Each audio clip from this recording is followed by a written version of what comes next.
They value what I value, which is investing smart, slowing down, getting educated, and doing things right the first time.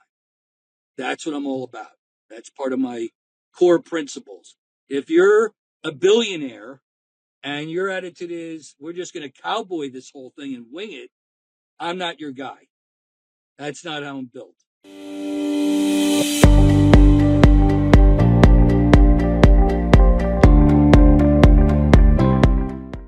Howard Roberts is the founder and owner of Liquid Ink and Liquid Landscapes, a premier pool and landscape design build firm in New Jersey with nearly 48 years of excellence. His firm, known for its commitment to quality, creativity, and precision, serves high-end residential clients by creating bespoke outdoor living spaces. Liquidscapes uniquely integrates certified expertise in landscape architecture, pool design, and construction, ensuring complete accountability and seamless project delivery from concept to completion.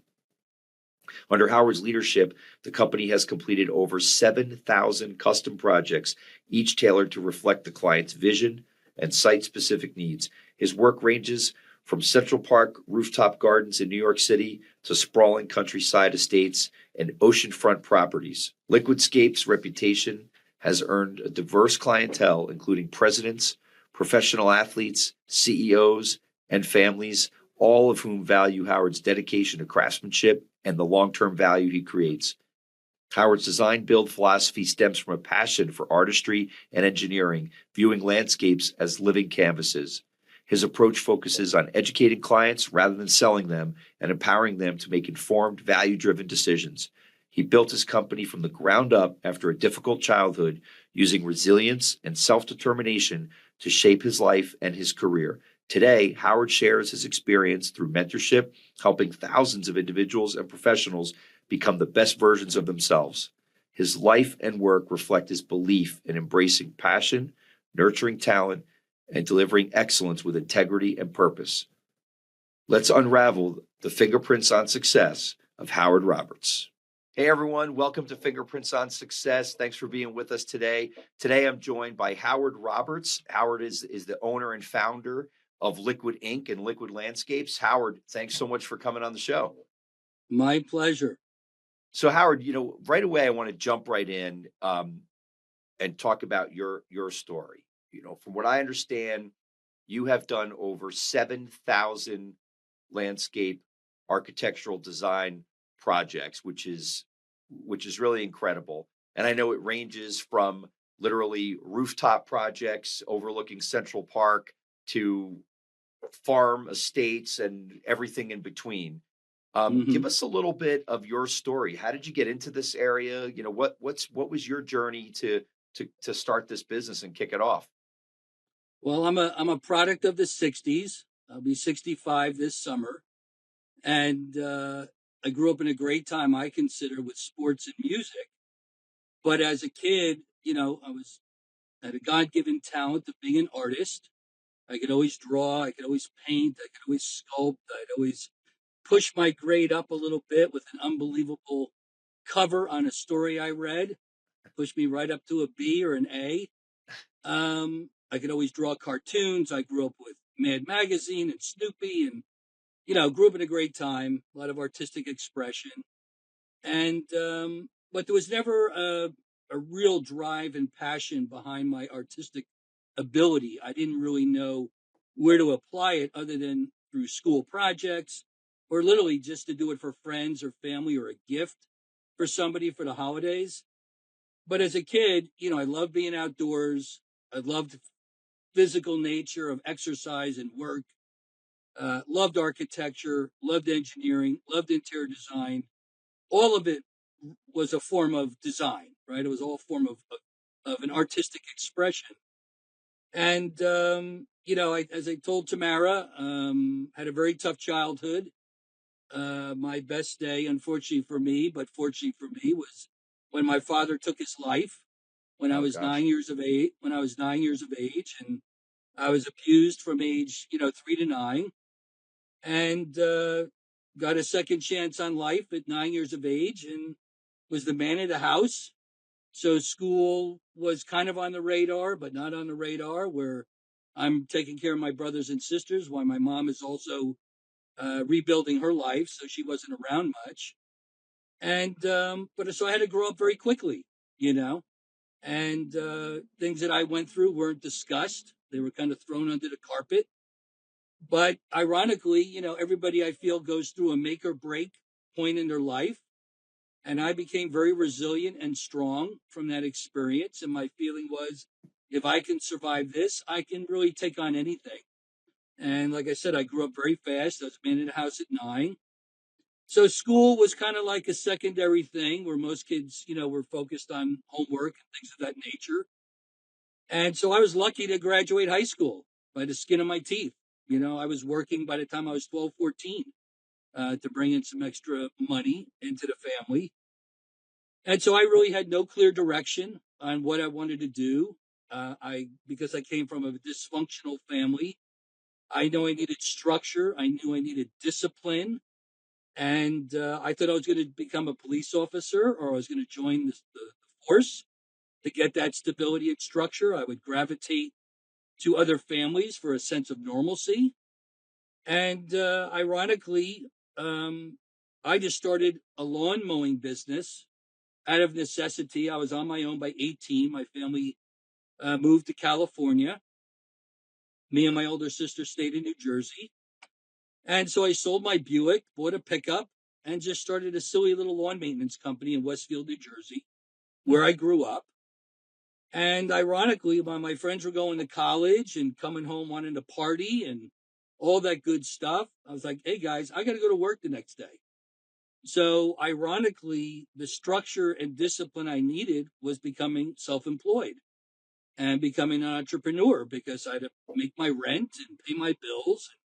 My clients are counting on me to perform, and I'm counting on myself to make a living. And so, it was kind of cool working for myself, but it was, just a silly little lawn maintenance company. I never thought it would be my avocation. And I loved it. Hey, I'm my own boss. I'm 18. I'm outside. I'm getting tan. I'm staying physically in good shape and kind of choosing my own path and journey. And then the client said, my God, you do such a great job. You're so detailed oriented. And I, you know, give that because I'm an artist. So that really was what would push those levels of details. And clients would ask me, can you do pruning? Can you do some design work? Can you do some landscaping? And I said, honestly, I don't have the formal training. So this is pre-internet. This is back in 1978, 79. I would go to the local library and look at magazines and books of the great designers in landscaping, you know. And so I started to, self-taught, learned a little bit, started doing it. And the more landscaping I was doing, the less lawn cutting I was doing. And that's when the light bulb went off. Probably by the time I was 3 years into it, I was like, oh my God, this is another art form. The only difference is my canvas is the outdoors. It's not, it's not sculpture. It's not painting. It's not drawing. I'm really sculpting the land. And once the passion kicked in as an artist, then I was just a sponge for knowledge. Who truly is the best of the best. Again, that artist in me was always, quality minded, not quantity driven, and if I was going to do anything and put my name to it, I wanted to be proud of it. So little by little, through that passion that's driving myself to excel, I just became more and more skilled at designing, more and more skilled at landscaping, and literally went from cutting 100 lawns a week to maybe 20 and Mm. really put my focus on design. And really, the 20 clients I kept were the ones that really wanted my level of quality. So that was a big part of it too. Opposed to somebody just wanted me to knock down the lawn and mow the lawn.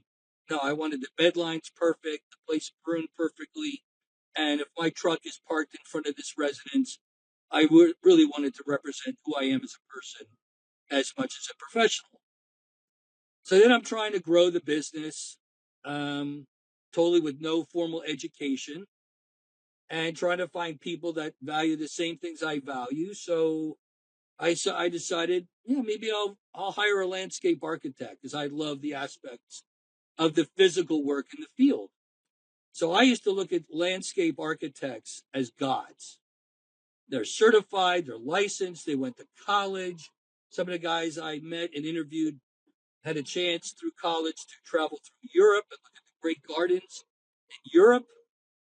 And it was an eye opener for me because they had the school knowledge, but they didn't have the practical field knowledge. Hmm. So then I was like, how can you responsibly design? And this is no disrespect to landscape architects or the profession, but coming from the build side, I was like, how can you, again, be responsible as a designer and really not knowing the other side of your craft? How do these things work? How do you sequence and build a job? What is this design going to cost? Is it within the client's budget? And all this lack of hands-on knowledge was my concern. So, being a kind of a problem solver type of mentality, before design build came into fruition in our industry and many industries as the buzzword, we're design build, I kind of bought into that because I wanted to be accountable to my craft. So if you're going to design something, you got to know how it's built. And if you're going to build something, what's the best design and best answers for the need of the project? And it was interesting because many landscape architects I hired, had to go through a whole new learning curve. I never had to be this level of accountability. I left it up to the builders. So again, to kind of cut to the chase, I always aspired to quality, not quantity. That's how I am as a person. That's how I am as a professional. And that has a lot to do with the circles of people I surround myself. They're quality minded, they're value minded. As my company was growing and I took on partners and during the course of my career, I really targeted the high end residential market. And my feeling was those are the people that are going to value what I value the most. Doing it right, great design, great implementation. And it was very important to me also to deal with directly with the decision maker. I never wanted to get into commercial because there was just so many layers of management. Right. I always wanted to deal directly with the decision maker and somebody that's going to appreciate and value what I have to bring because this is their personal residence. This isn't their business or where they work. This is where they live. So I really targeted the high end residential. And part of that metamorphosis, and again, this is again pre internet, who are the other great architects and builders and people that target the same type of clientele in the demographics I'm targeting. So I started to reach out to people that, I canvas and cold call territories, and go, wow, that was a beautifully built and designed home. I need to find out who did that because the grounds don't live up as well to what they had created as far as the architecture in the home. The landscaping was way below what it should have been, from a design standpoint and a build standpoint.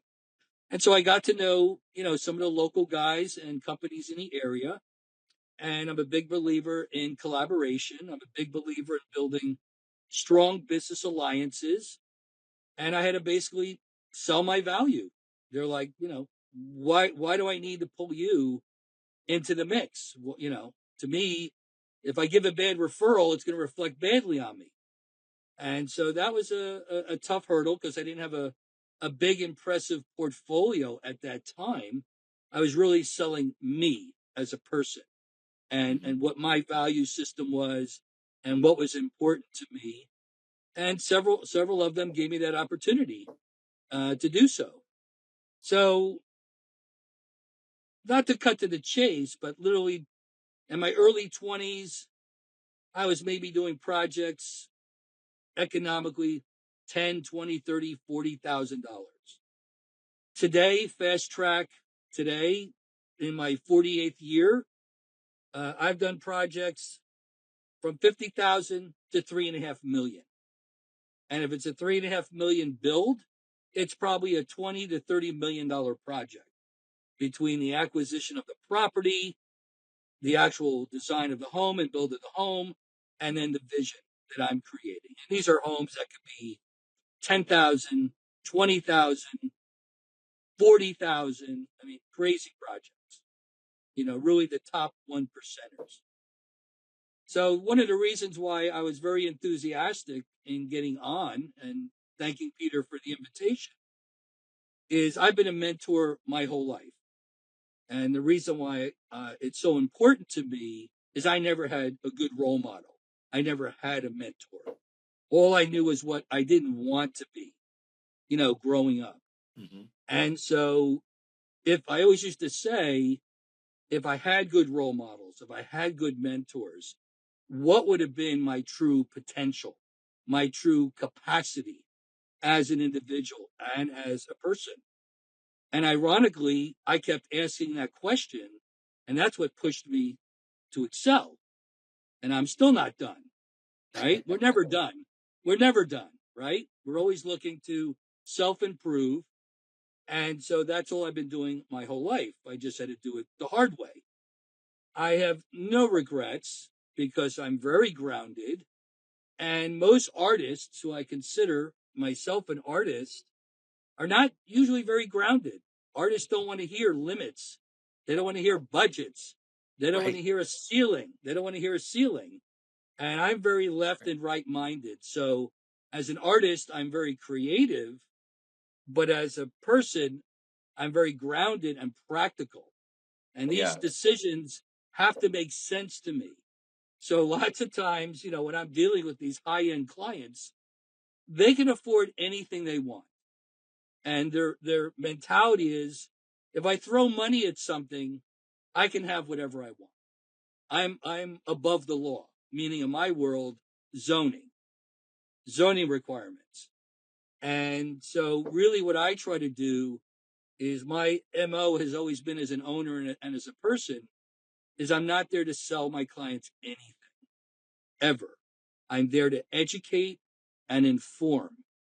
And that's always been my approach. You're not in a position to buy because you don't even know what you want yet. You don't even know what works yet. You don't know what can get approved within the zoning requirements within your municipality or how long it's going to take or whatever. Um, so my goal always is slow down, get educated, get informed. Let's flesh out what this is. And then you're in a position of strength to make good value decisions with my guidance and direction.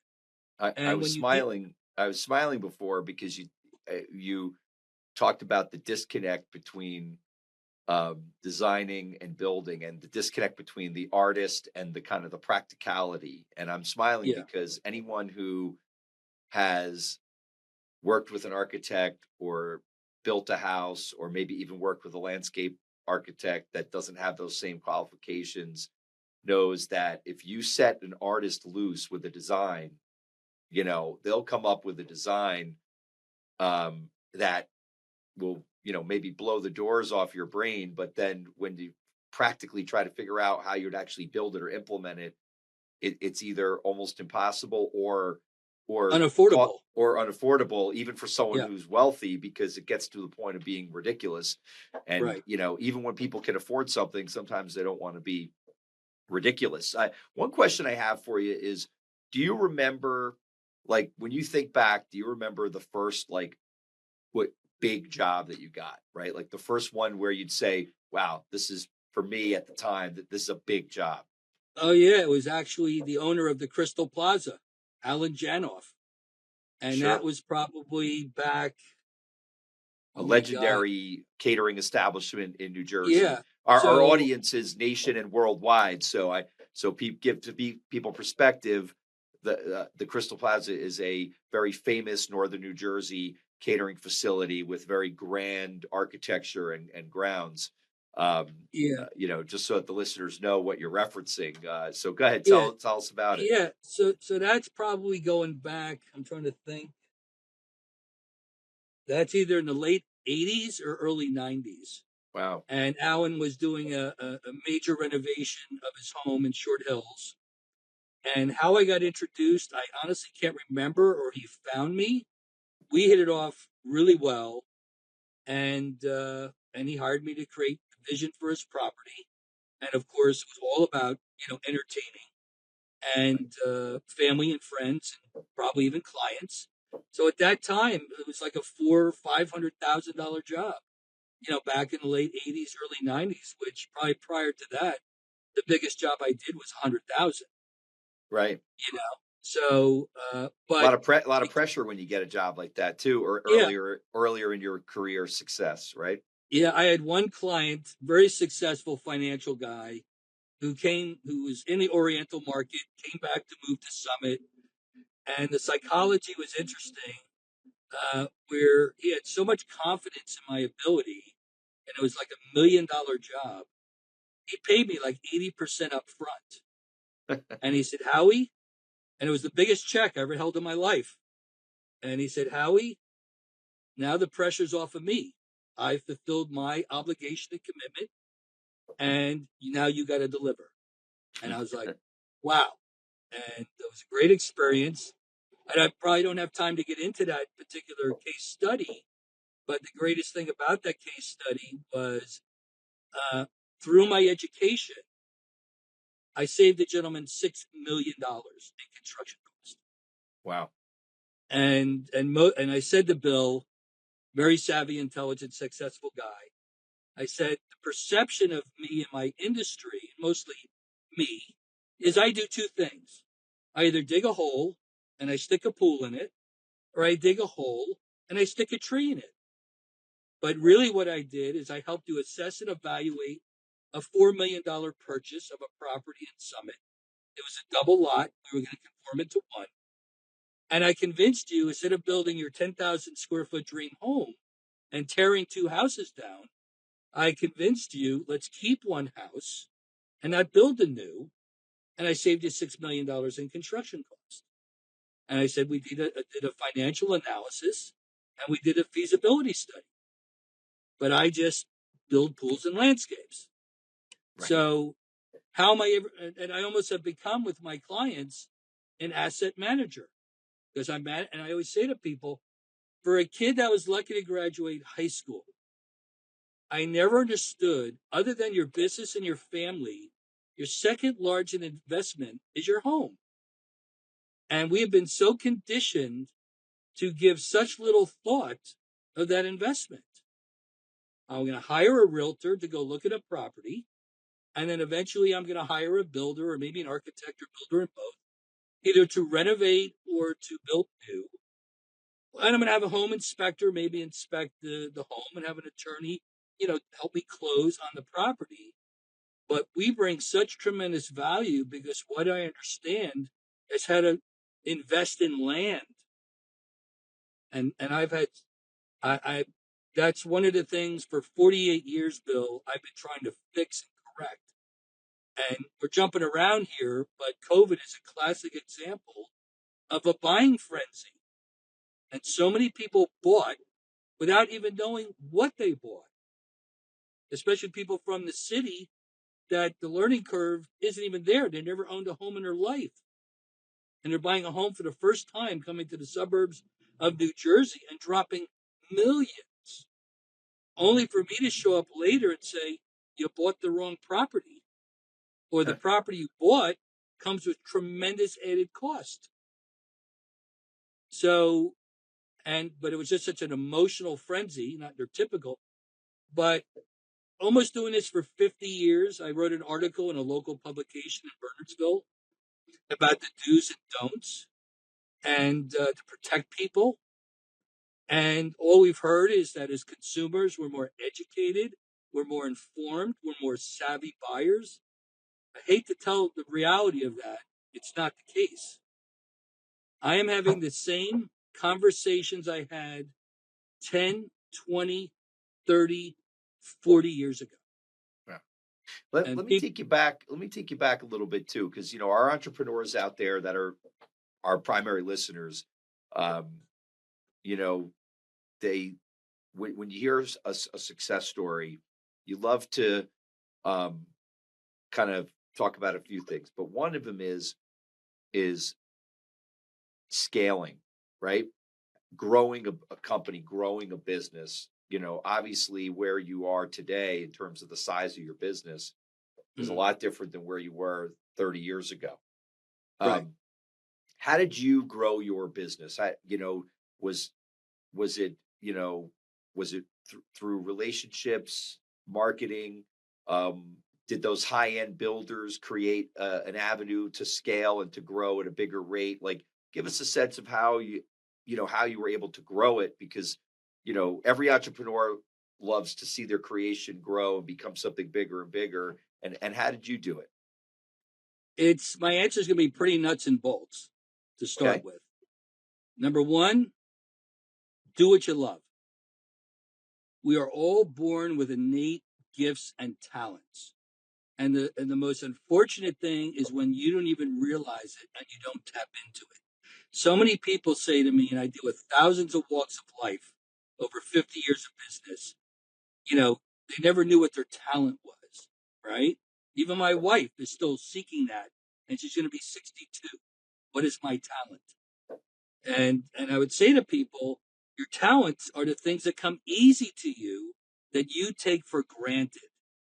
Oh, it comes so easy to me. Everybody does it, right? No. My wife is a tremendous organizer. She doesn't look at that as a talent. She is so organized, right? Or being a great mom. I was like, not everybody's a great mom. That's a talent. So my talent was the ability. I see potential in everything. That's the artist in me, that I can look at anything and I'd see ways to make it better. So that was my God given talent, right? So, and it happened to be landscaping, right? So, and passion is a tremendous valuable tool. It will sustain you from good and bad. After being in business for 50 years, you go through these ebbs and flows. And let's say the last hurdle was for me 2008 when Right. the market crashed. And Sure. I had to basically scale back my business from 15 million to 5 million, right? And everybody took a 20% pay cut, and I kept everybody employed, right? And recover from that. So getting back to your innate talents, then you need to think about how you're going to implement those talents. And you need to understand also what your weaknesses are. Well, I love to help people. I love to educate people. I like to see the win-win, as you mentioned about this program. I love creating the vision, right? My son, much more mechanically inclined, much better technician in the field. That's why he's there. And he can't do what I do, and I can't do what he does. So when you start to look at your business, you want to position yourself first as the owner to do what you love every day and excel at it. When I'm interviewing people to come work for me, the first thing I say to them is, I want to know what's going to get you excited and look forward to coming to work every day. So I want to know what you love. And then I also want to know what you hate doing, because that's not going to be a motivator for you to grow or to want to come to work.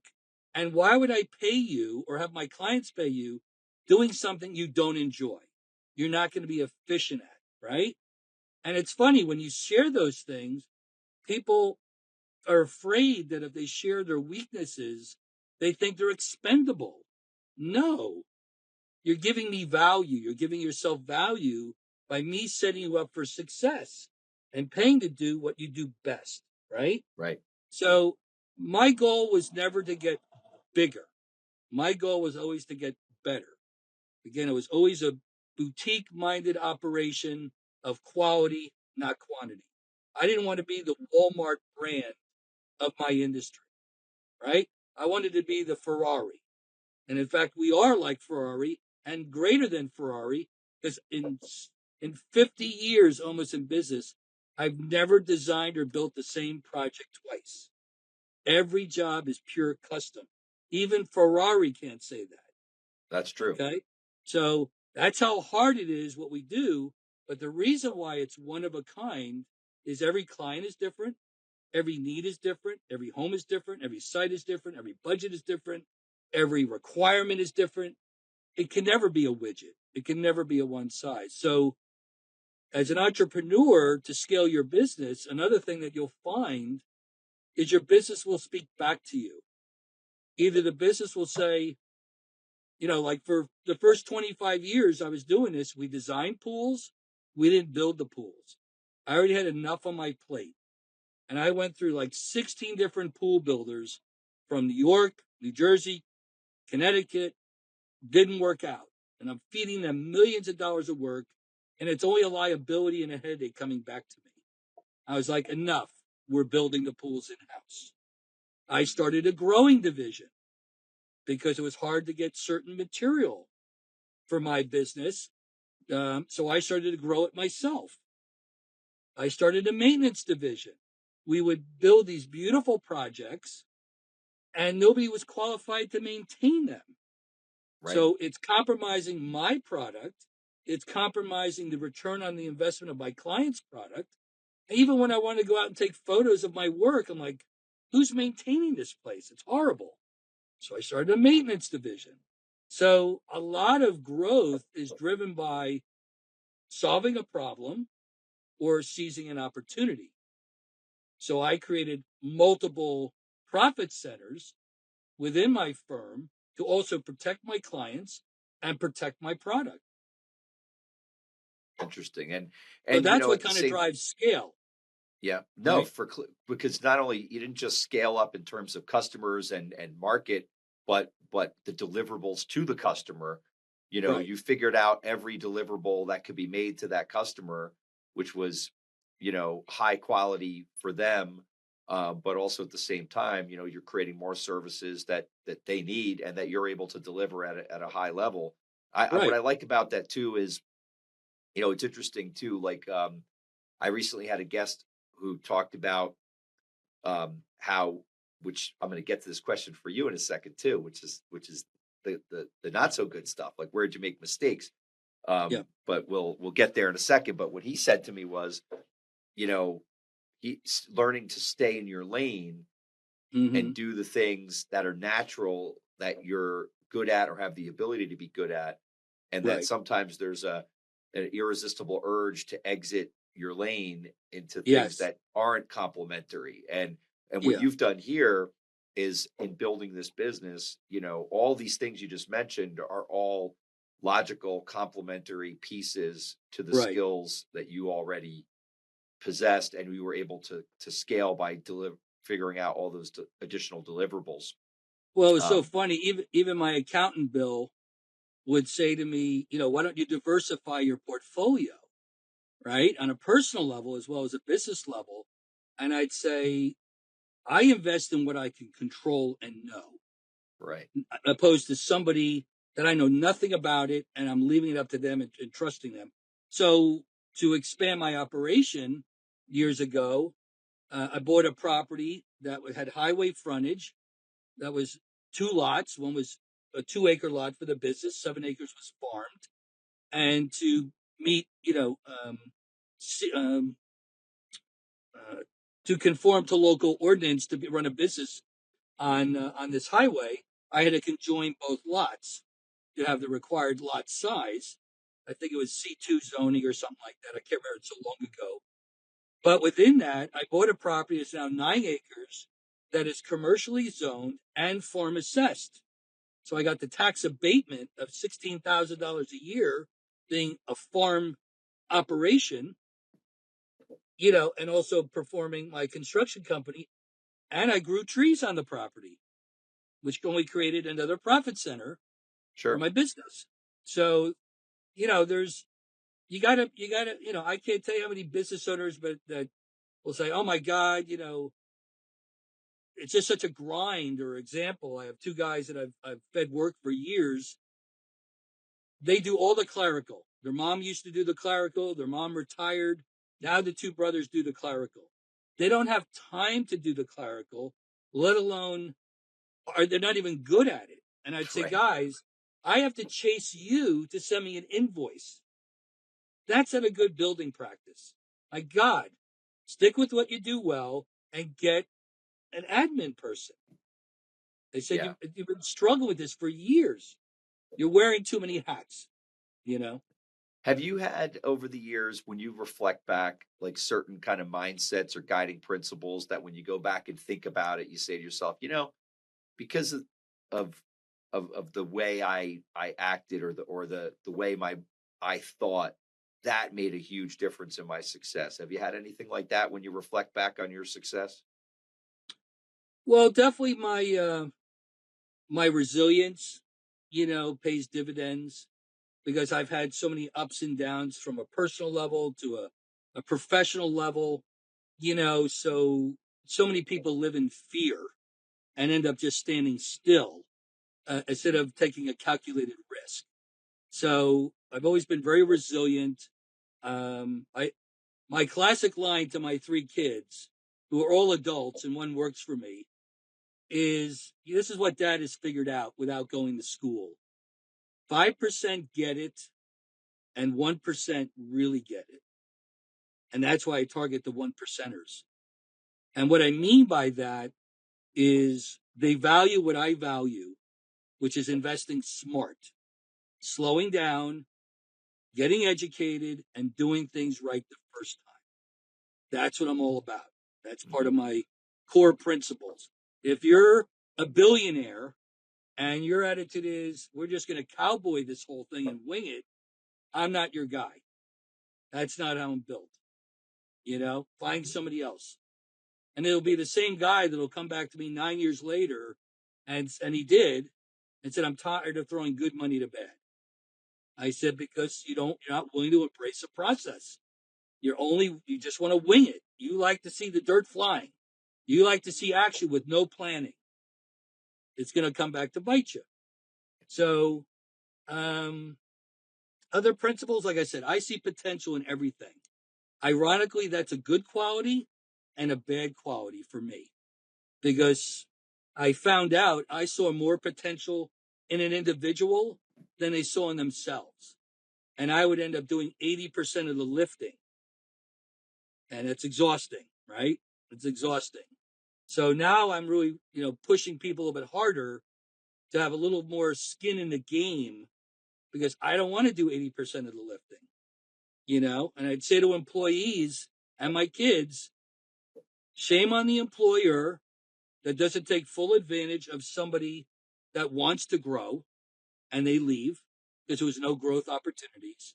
Hmm. And shame on the employee for not taking full advantage of working for somebody that's willing to invest for you to grow. It cuts both Yeah, it takes ways. the right combination. You create the opportunity, but you have to have the person that wants the opportunity, for Yeah, sure. For yeah. sure. And What so, are some and I things? found, What go ahead, Sorry, go ahead. what are some things that you would, when you look back, because nobody's journey is without mistakes and issues along the way. What are some things that you would tell our audience that out there, entrepreneurs, that when you look back on 50 years of business success, that you say, here's some stuff I wouldn't do, or mistakes I made, that if I could go back and tell myself from 20 years ago or 30 years ago, don't do this, this is what it would be. Well, definitely, I would spend more time investing in understanding the makeup of an individual. I'm probably too trusting at a fault, and that probably is the biggest thing that has hurt me being in business because I'm willing to invest so much of myself into somebody else because I love that win-win. I never wanted to be a company of one. I love winning with a team. I love the success of winning with a team and probably putting too much faith in people and what they say and what truly is. So, I've slowed down that process, because you see an opportunity, you want to fill that position, to fill that opportunity, and realize another classic story. And we're still friends today. This guy I'm going to talk about, Pete, and Pete was applying to run our landscape architectural department. At that point, I had 5 landscape architects on the payroll and a draftsman, and I really needed somebody to kind of run that aspect of my business. And to my surprise, this guy Pete applies to the application of the position. And Pete worked for this big prestigious firm in Princeton doing designs all over the world, corporate headquarters all over the world. And I was flattered. I was like, oh my God, Right. why are you here coming to my little store? At that time, maybe it was a $5 million company and he was working for $100 million company, right? And he said, I wanted to be more connected to my work. I just designed your design build. And I loved the answer. I had so much respect for that answer that he wanted to be more connected to his work. He goes, I designed it, but I never see it materialize. Like, hit me right where I want to be hit, right? Right. So Pete starts working for my firm, and I'm spending more time sitting down with Pete and criticizing Pete than anybody else I ever did in my design department. And I made assumptions. And I assumed that Pete was qualified because of where he came from. And then sitting down at the diner talking, he's like, Howie, your design department is bigger than the one that I worked for. It was just me and two other guys. I was the vision guy, and they would take my vision and put it to paper. I said, You just okay. didn't ask them the right questions, right? Is what you're saying. Like you I didn't. made an assumption, right? Yeah. And then clients would complain and say, we're not happy working with Pete. He doesn't talk. He doesn't communicate. We don't know if he's listening or if he cares. And I would sit down with Pete. I said, Pete, I think you're being prejudged negatively, but this is what's going on. And I came to realize Pete had no communication skills because Pete just sat in an office all day. The vision guy. He didn't interact with anybody. Anybody. Never met a client. It got passed down to the engineering department, got passed down to the architecture. He had no interaction with clients, so he never developed any communication skills. So I said, Pete, you're not going to change. At this point, you're kind of who you are. I said, but do me one favor. Just make this one change, because this is the negative feedback I'm getting, that people say you're not communicating, so you don't care. I said, I'm a guy that can shoot from the hip very easily, right? I had to. I had to, as a young entrepreneur, learn that skill. I said, but Pete, just tell people, look, I'm not like Howie. I don't shoot from the hip. I need to process. I'm a process person. And you could see I take a lot of notes, which Pete did. And Pete was so gifted as an artist, he was also doodling his ideas on paper. I said, share that with the customer. And they were like, oh my God, he is listening. Look at all the notes. He's thinking. He's thinking about what we're saying. Changed his world. Changed his world. But the other reality for me was Pete never had to be responsible for hours and costs. So, so the first design I gave Pete was like a $12,000 design fee for a client in Warren, about 80 hours. We're ready to present this plan to a client. I said, Pete, how are we doing on the hours? Oh, I obliterated them. I used them all. I said, well, you just spent $12,000 of the client's money without involving them first with the design? Like, yeah. I said, Pete, what happens if they don't like it? You ever think about that? And of course, the husband loved it and the wife didn't. And I said, Pete, who's paying now to make the revisions? I am, not the client. I am. I Right. Of said, course. the way we typically approach it is we do a soft design study and involve the client and see if they like the direction it's going in. And maybe we used $4,000 of their money to do that. Let's get their feedback, right? So really, I think if anything, I had to learn how to invest more time and really understand the makeup of that individual I'm talking to, because it Yeah. comes back to bite you if you don't, right? So you told when you told your story earlier, you told us what a rough, really difficult beginning you had as a young kid. As you were coming up and growing up and getting into business, when you think back, did you have any mentors or people that were good to you that took you under their wing and maybe helped you out a little bit, gave you some advice or guidance along the way that was helpful to you? Um, Nobody specifically. Really, my greatest mentor for me was the experiences and learning from those experiences. That was really Yeah. my mentorship, was living those experiences and what would I have done differently, or what I would have said differently, or how I would have approached that, Yeah. or with dealing with so many walks of life and interacting with people so So much. so really very self-taught. You're actually one of the rare cases of an entrepreneur who really had to figure it all out on your own, um, and didn't really have anybody providing the guidance for you. It was kind of a trial and error and learn everything on the job kind of experience. Yeah. You mentioned though, yeah, but you mentioned though too, like how much you enjoy helping other people as a result of not having anyone that that helped you. Tell us a little bit about how you try to pay it forward, and kind of some of the stuff that you do in terms of mentorship and trying to help other people out. Well, because of my life experience on the personal side, you know, I have three amazing kids, 39, 32, 30, all great successes. But the success I'm talking about is they're good people, they're kind, hardworking, driven.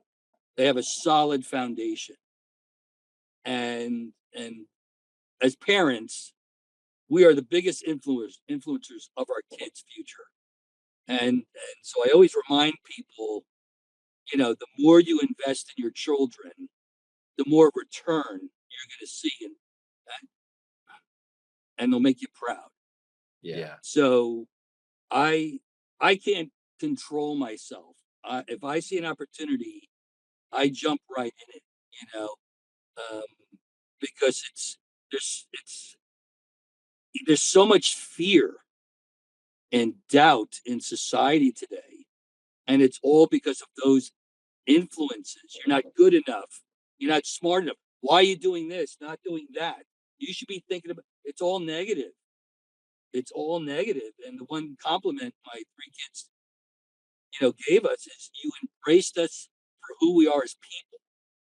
My daughter was, a phenomenal dancer. My son was a phenomenal, just one of those kids who could take anything apart and put it together. That kid was 6 foot, 285. I'm 5'6". What I would have done as an athlete with that body, and I tried, and I said it's not what he wants. It's not his passion, you know. And my daughter's an artist like me and a phenomenal designer, and letting them know that seeking what you value, but be the best at what you do. And I would have conversation when I would discipline my kids. I'd have all three of them sit down. They're like, Dad, why are we here? We didn't do anything wrong. Because I want you to understand the message I'm sending to your brother or you, and I want you all to know I'm very consistent in my message. I'm not playing favorites here. He did wrong or you did wrong. I want them to understand why we're having this conversation, and I'm very consistent in my message. So Yeah. I always treated Teaching. my kids, yeah, I always treated my kids like people. I never treated them like babies, and we were always equals, always, you know. And I had this one lady once when I was picking up my daughter from preschool, and she's really coming down on her daughter who's 2 years of age, 2 years. Jeez. And I said, the kid is tired. The kid is hungry. Are you at your best when you're tired and hungry? The kid is trying to reach something that it can't reach. If you couldn't reach something you wanted, wouldn't that be a frustration for you? That's a person. So, Yeah. it really starts from the home. And one of my classic stories, Bill, with my son Alec, who's this tall, big kid. And I said, Alec, this whole idea that you're 18 and you're a man is silly, to be honest with you. You're still living at home. I said, very simply, this is when you're an adult. You're an adult for your actions, good and bad. That's when you're an adult. That doesn't mean you don't come to mom and dad for guidance or help, but you are accountable for your decisions and actions. That's when you're an adult. And I'm telling you, I have people I deal with that are my age that still haven't figured that out. They blame everybody else. They take no accountability. So it really starts what we're talking about in the home, right? And then from there, just sharing your life. I share my life lessons with everybody. My clients, I'm twice the age of some of my clients now who are just having children. I'm having grandchildren. So it's just people are just living such a state of fear that my daughter dating, she can't find a good guy to marry at 39 because nobody wants to put who they are in front of another person because they're afraid. Well, how are you going to find the right person for you if you don't present who you are, truly who you are, your strengths, your weaknesses, your fears, your doubts, whatever? I'm a big believer in likes attract other likes. Well, how are you going to find it out if you're not fully yourself in front of somebody? So, and that's the same way I am with my clients. This is what I'm about. This is what's important to me. This is what I value. I want this to be a success for both of us. I want you to get immediate and long term value. But if you're looking to wing it, I'm not your guy. I'm Yeah. not your guy. Howard, what's got you excited about the future? When you think about, listen, you almost 50 years in business, obviously, reached very high levels of success. I mean, you're doing individual projects now that are the size of what your entire business used to be at one point. And with all that going on, when it comes to your business as an entrepreneur, what's got you excited every day when you jump out of bed? Well, I'm a problem solver by nature because I want the win win. And, my biggest fear, before COVID, I would say to people, you got to embrace the process. We've all developed a process and a formula of success. And what has worked for me in business is when people fight me on my process, I say to them, role play with me. Now I'm the customer and you're the doctor. And I'm going to give you the feedback that you're giving me. And I had one doctor who was one of the most renowned surgeons in the world, and he's fighting me on my process. So I finally say, Doc, role play with me. I'm now the patient. I'm looking to get value out of this experience and recovery. And I'm saying no to your process. No, I don't need a CAT scan. I don't need an MRI. We don't need to do any of our due diligence. Just cut me open, Doc. Let's do exploratory surgery. Of course, you're not going to take on that liability. You're going to tell me I'm not the right patient for you because I'm not buying into your process. And if they deny that, it's undeniable truth. Then they're like just playing in a fantasy. So my biggest fear since before COVID, during COVID, now AI is we're getting more and more removed from reality. Before COVID, it was you need to embrace the process.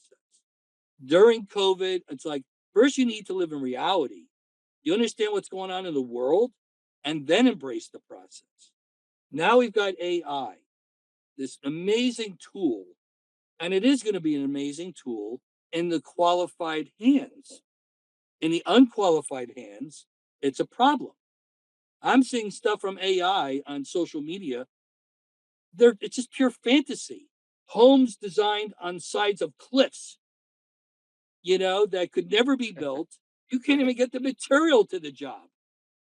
And people are eating it up like candy. We are getting so removed from reality.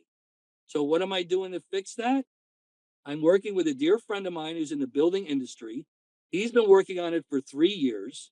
He brought me in to bring my value to the conversation. And we are creating augmented virtual reality. We are blending virtual reality and reality in one space. So literally I'm at the point now that I can have clients put a headset on. We have scanned the site. It's an as-built of the site.